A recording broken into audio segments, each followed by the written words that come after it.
लेकिन हमारे यहां जज साहब फरमा रहे हैं,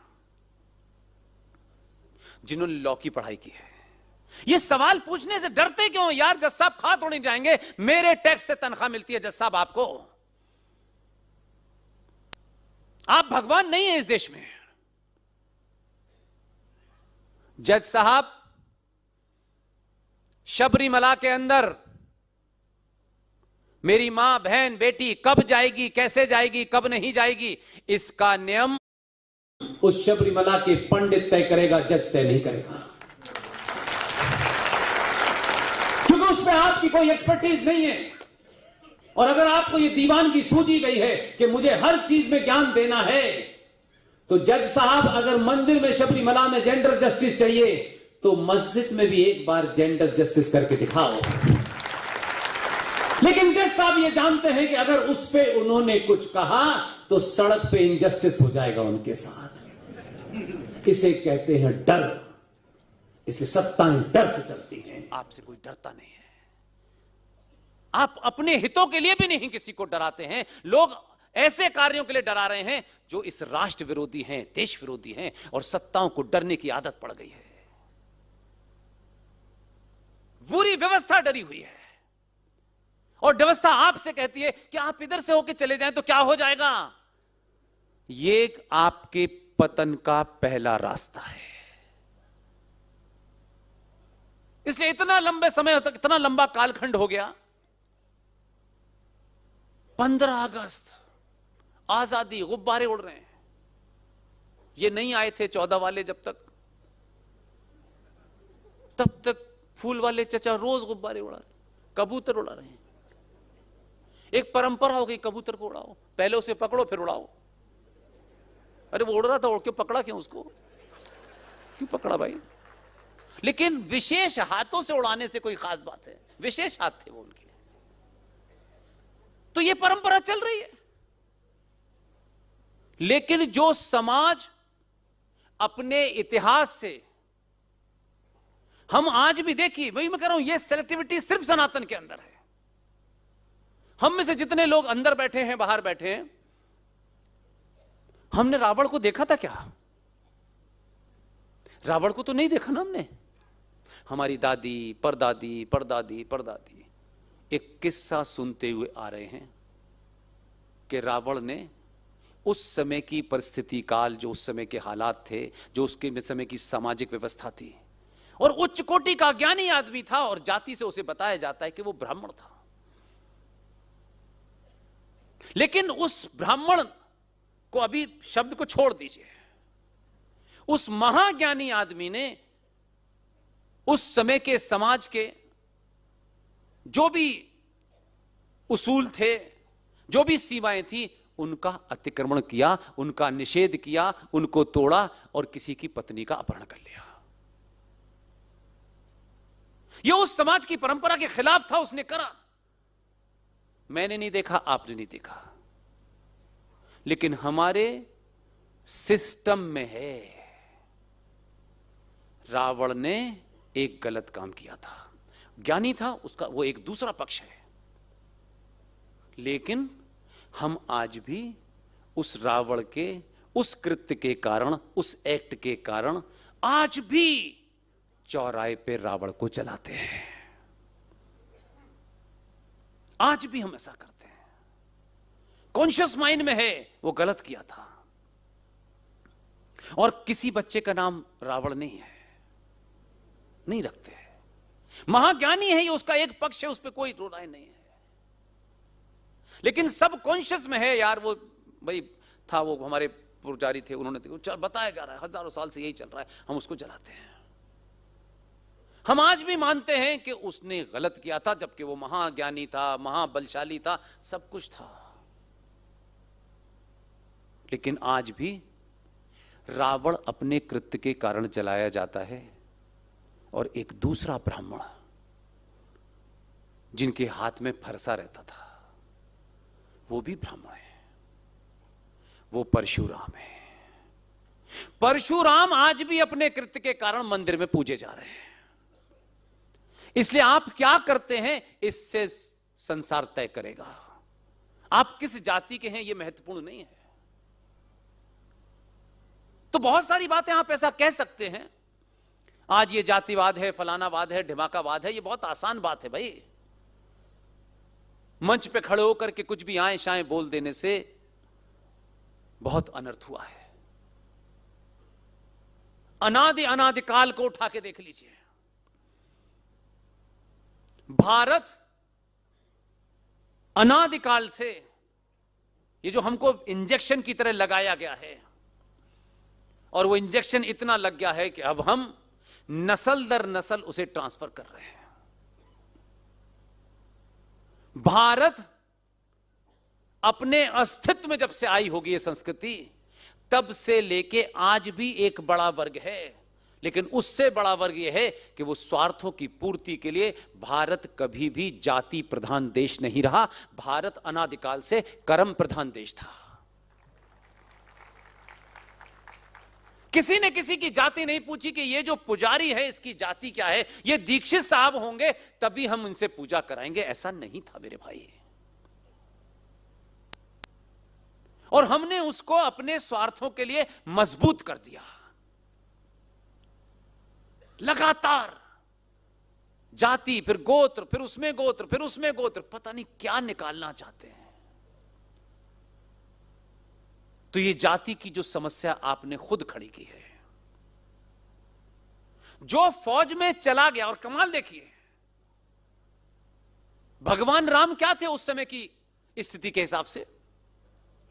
अगर जब हम आज उनको डिस्क्राइब करें तो छत्री थे। मैं गलत कह रहा हूं? भगवान राम ने रावण का जब वध किया, तो हम आज भी, हम कितने भी जातिवादी हो गए हों, नेताओं ने, सत्ताओं ने, बड़े बड़े तमाम बड़े बड़े ठेकेदारों ने, दुनिया जमाने की बकवास करने वालों ने कितना भी आपको हिला दिया हो, कितना भी आपको हिला दिया हो, लेकिन अभी तक वो नहीं हिला पाए जिसको वो समझ रहे हैं। मंदिर में बैठा हुआ पुजारी, याद कीजिए कभी किसी मंदिर में गई हूं और आपने उस पुजारी से पूछा हो कि आप ब्राह्मण हैं या ठाकुर हैं या बनिया, पूछा आपने, आपके अंदर वो भाव ही नहीं आता। और अगर वो ब्राह्मण है भी, थोड़ी देर के लिए मान लीजिए चलिए वो ब्राह्मण ही है, उसके मन से पूछा कभी कि तुम ब्राह्मण हो, तुम तो बहुत जातिवादी आदमी हो भाई, तुम एक छत्री को पूज रहे हो जिसने रावण जैसे ब्राह्मण को मारा? यह बात कभी सुनी आपने आज तक? इसलिए नहीं सुनी कि आप जाति प्रधान नहीं थे। इसलिए कभी उस ब्राह्मण ने जो राम की पूजा करा रहा है, उसने ये तो कहा कि राम ने रावण का वध किया था, उसने आज तक ये नहीं किया कि राम ने एक ब्राह्मण का वध किया था। इसलिए वो जो ब्राह्मण मंदिर में बैठ के पूजा करा रहा है, जरा उससे भी कभी बात करो। ब्राह्मणवाद, ठाकुरवाद, फलानावाद, ये आप अपनी दुकान चला रहे हैं। वो आदमी राम की पूजा कर रहा है, उस परिस्थिति के हिसाब से क्षत्रिय है।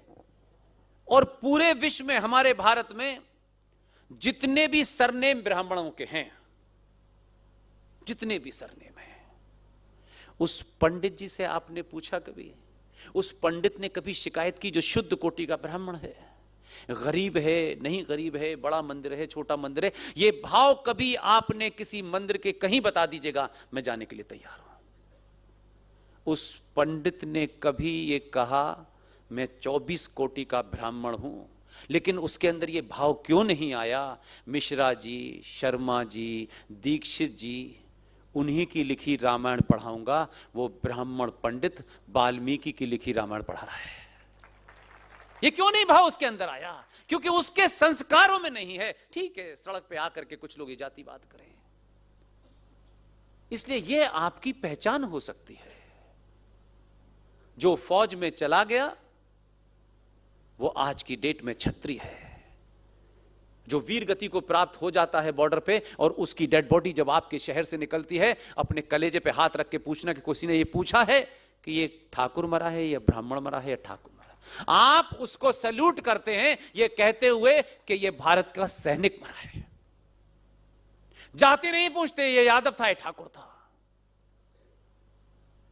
लेकिन कुछ लोगों की दुकानें इस संविधान ने, जिसको बड़ी बड़ी अच्छी अच्छी बातें की जाती हैं, ये संविधान बताता है आपकी जाति क्या है, मंदिर आपकी जाति नहीं पूछता। जहां से गलती हुई है वहीं ठीक होगी, ऐसे नहीं बात होगी अधकचरी। और टाइम टेम्पररी कोई चीज मत कीजिएगा। समय आ गया है कि अगले 100 साल के लिए ठीक कीजिएगा, 100 दिन के लिए मत कीजिएगा। चलो अब बस अभी काम निकाल लेते हैं। नहीं, अगर बीमारी है तो 1000 साल का इलाज कीजिए ताकि वो बीमारी दोबारा पैदा ही ना हो दुनिया में कहीं। ये इधर निकल गए, ये इधर निकल गए, 2 मकान दे दिए, कुछ और इमदाद बांट दी, उनसे आप ये कह रहे हैं कि हम जनसंख्या नियंत्रण कानून लाएंगे। इस देश में, देश तो कानून से चल सकता है, राष्ट्र नहीं चलता। लेकिन कानून से देश कैसे चल रहा है आप 50 साल से देख रहे हैं। जनसंख्या नियंत्रण कानून आ जाने से राम राज्य आ जाएगा। फिर आप हर कमरे में झांक के देखेंगे, तीसरा तो नहीं हुआ। कानून से सरकारें चलती हैं, सरकार की व्यवस्था चलती है। जिस देश में कानून नाम की चीज ही न हो और भीड़ तंत्र यह तय करता हो कि भारत की धारा 100 के तहत अगर यह अनाउंस कर दिया गया है कि सार्वजनिक स्थल पर 5 लोगों से ज्यादा नहीं इकट्ठे हो सकते, आपके कानून को अपनी जूती के नीचे रखते हुए दिल्ली के अंदर अगर सड़कों पे 5000 लोग नमाज पढ़ेंगे और एक पुलिस वाला सरकार के बनाए कानून को लागू करने के लिए जाके कहेगा कि नमाज मत पढ़ो और वो नहीं उठता है तो उसको उठा के धक्का दे देता है, तो धक्का देने से इस भीड़ ने सत्ताओं को इतना डरा दिया है कि उधर उसने उसको धक्का देके उठाने की कोशिश की। जब तक बवाल मचता तब तक वो बेचारा सिपाही सस्पेंड हो गया। आपने पूछा कि भाई तूने, तेरी गलती क्या है, लेकिन नहीं। जब भीड़ पागलपने पे उतर आए तो फिर भीड़ से, भीड़ रोकने के जितने भी आयाम हैं उसका इस्तेमाल होना चाहिए। यह भीड़ डरा करके इस देश की जनसंख्या को, उन लोगों को जो ये मानते हैं कि चींटी भी अगर मर जाए तो वो पाप है, और उनको ये लगता है कि ये तो डरपोक लोग हैं, इसलिए अगर मेरी बहन, आप सबकी बेटी, आपकी बहन भी होगी, वो, हम घर में पिताजी और माताजी बड़ा पाठ पढ़ाते हैं, सच बोलना चाहिए, समझे? 3 बार शपथ लगा के भी कहते हैं सच बोलना चाहिए। उन पिताओं से, माओं से, बड़े भाइयों से मेरी दरखास्त है, माफ कीजिएगा, हम बहुत हिपोक्रेट हैं। हम जो घर में कह रहे हैं, 4 बार समझा रहे हैं हमें, बेटा सच बोलना है, झूठ नहीं बोलना, झूठ बोलना पाप होता है, और जाने क्या क्या बताते हैं। नहीं, अगर समय की मांग है तो झूठ बोलो। लेकिन एक बेटी ने, संस्कारी बेटी ने, पढ़ी लिखी बेटी ने, सुप्रीम कोर्ट की वकील बेटी ने, दिल्ली विश्वविद्यालय की पूर्व अध्यक्ष ने एक सच दुनिया के सामने रख दिया। इस देश में 82 करोड़ हिंदुओं में से मैं नहीं जानता कि किसी ने कहा हो नुपुर शर्मा ने सच बोला है, हम तेरे साथ हैं। इतना डर गया है समाज। सत्ताओं की बात छोड़ दीजिए, हम इतने लालची हो गए हैं। जिस दिन यह घटना घटी, मैं पोरबंदर में था, मुझे टेलीफोन पे किसी ने बोला, मैंने कहा मुझे सिर्फ इतना ही जानना है। वो दिन है, मैं उस बेटी से कभी मिला नहीं। मिलना ना मिलना मेरे लिए महत्वपूर्ण नहीं है। मेरे लिए यही महत्वपूर्ण है कि अगर जम्मू की मस्जिद के ऊपर तलवार लेके कुछ लोग कहेंगे कि गुस्ताखे रसूल की एक ही सजा, सरतन से जुदा, सरतन से जुदा।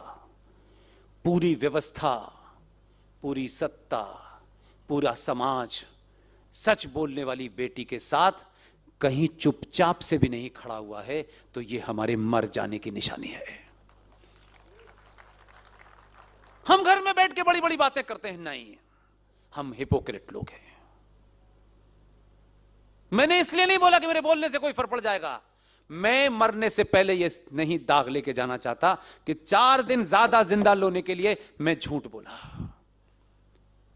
मैं रजिस्टर कराना चाहता हूं, इसलिए बोलता हूं। हम सबको जाना है और हम ही ये मानते हैं कि मौत निश्चित है। वो कब आएगी, कैसे आएगी, मौत टल नहीं सकती। मौत तय, हर एक की तय है। कौन कब जाएगा बस इतना ही पता है। तो जब तक जिंदा हो तो कम से कम जिंदा होने का सबूत दो। मर मर के जीने से अच्छा है मर जाओ। किस लालच में जिंदा हो यार? कोई बचा है दुनिया में क्या? लोग सोते सोते चले गए और कुछ लोग मरने की दुआ मांग रहे, मर नहीं रहे। जब यहां से सच बोलने लगोगे तो डर दूर दूर तक नजर नहीं आएगा। क्या धमकी हमको नहीं मिलती? क्या हमें नहीं जानते वो? क्या होगा अगर किसी के हाथ मौत लिखी है तो मरना है। तो जब तक जिंदा है तो अपनी मर्जी से तो जिए। जीते जीते भी इसको खुश, उसको खुश, इससे डर, उससे डर, क्या फायदा है? अपनी मर्जी से आए थे क्या? तो क्यों डर डर के जीना है? पूरी ताकत के साथ सच बोलो, पूरी ताकत के साथ समय हो तो झूठ बोलो। किसने कहा है? इसलिए हमने सच बोलना छोड़ दिया है। इसलिए कुछ पागल चौराहे चौराहे आपकी गर्दन काटने की बात कर रहे हैं। और अब तो मैंने सुना है, मेरा तो फंडा पहले दिन से क्लियर था कि अल्लाह फजल से मैं ऐसी जगह पैदा हुआ जहां मुझे कोई कंफ्यूजन नहीं था। अब कुछ लोगों ने यह कहना शुरू किया है कि अगर हमारा मजहब पसंद नहीं है और हम पसंद नहीं है तो तुम ये मुल्क खाली कर दो।